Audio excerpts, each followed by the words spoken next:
How y'all doing? This is the first Chronicles of Marcus Motivations. I have been gifted and asked to start doing these things because I just do it just in having conversation with people, and people always say they're motivated. So this will be the first one, a minute that I'm gonna do. Again, it's called Marcus's Motivations. Today, I want to ask you the question: do you really want it? I hear it all the time. People talk about that thing, talking about they want it, they want it, they want it. And then they pray to God and they ask God, look, bless me. I want this. I want to have it. Understand that God doesn't listen to your mouth. He listens to your heart. So when you're laying there in your quality time and your quiet time and you're just having deep conversation with God, what you're saying to him, it sounds good, but what you're believing in your heart is what he grasps or holds to. So let me liken this to a story that you can probably get. There is a man who has a daughter, and his daughter says she wants to get ice cream, and so that baby continues to ask the dad, "Dad, I want some ice cream." So Daddy takes the time out to go ahead and get the baby some ice cream.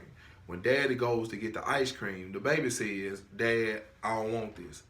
Daddy has drove all over town to this one particular spot to get his baby some ice cream, and she says to him, "I don't even want it. Baby, you begged me for it, you asked me for it, and now I'm here and you don't even want it." Then the baby goes and gets the ice cream and just sit there and let it melt. That's what we do with the blessings that he gives us. We ask God, we beg God, we implore God, God, please come in and do something special for me. Bless me. And then when he puts it on our lap, then we act as if we don't even want it. Normally we sit there and let that gift go to waste, just like the little girl let the ice cream melt. Wow. Why are we doing it? You know, it's hard because now the end of that story says that the dad, when the little girl really wants some ice cream, the dad don't even make effort to even go and do it. Because why? Because she didn't receive the gift, didn't receive what she asked for and what he wanted for her. She just sat there like she didn't want it. Do you really want it? There's another part of do you really want it when it's given to you, when you're blessed with it, and then you're afraid to embrace it. Wow. It's like the lady, her husband. She says, "Baby, I want to get me this motorcycle." He says, "Baby, you sure you want a motorcycle?" She said, "Yeah, baby, I want a motorcycle." He said, "Well, baby, I don't ride motorcycles." She was like, "But I love seeing them. I want to ride a motorcycle. I want a motorcycle." So guess what happens? The husband goes and buys the wife a motorcycle. The wife looks and says, you bought it." She gets on top of it. She hears a whoo and she jumps on. She said, "I don't want it."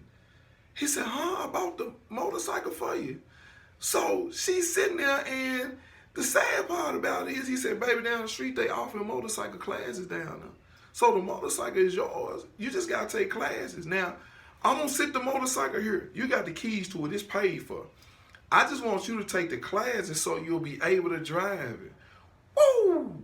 What am I saying to you? Sometimes God gives you the gift. It's in your presence, in your possession, and then you'll mess around and won't even use the gift. You won't even work to be able to use the gift. You won't even put no effort in to try to do it because you're afraid of what he's giving you when that's what you asked for. Do you really want it? Are you going to make effort? I remember standing in line with my grandmama when we used to go get cheese from the church. And we stand there long line, like everybody else when I was growing up. We stand there long line waiting to get our chance to get the cheese to go to the house. That was our blessing. We stayed in line to go get that. Guess why? Because my grandmama really wanted it. And because my grandmama wanted it and I was on board with her, I wanted it too. When God wants something for you and you say you with him, you need to get on board what he's talking about because you reap the benefits. How? When she brought the cheese back to the house, I was the first one to get the first slice. And I probably ended up getting one of the larger pieces because I was with her when she first started cutting. What if God had that kind of blessing for you? But the only way you're going to get it is if you really want it. My question again to you, do you really want it? This has been a Marcus Motivational. I hope this gets you to the next level. I hope you're thirsting for next week when I come up with another motivational speak. And I want to make sure that you get this and you understand it, that I want you to get what God has for you. I don't want you to be like the little girl and shy completely away from it and say, I don't even want it. But I also don't want you to be like the lady, the wife, who has it in her midst and don't even put in the effort to be able to use the gift that was given to her. Look, it's bigger and better for you. God listens to your heart's desire. What are you saying to God and telling him what you really want? Thank you and have a blessed one.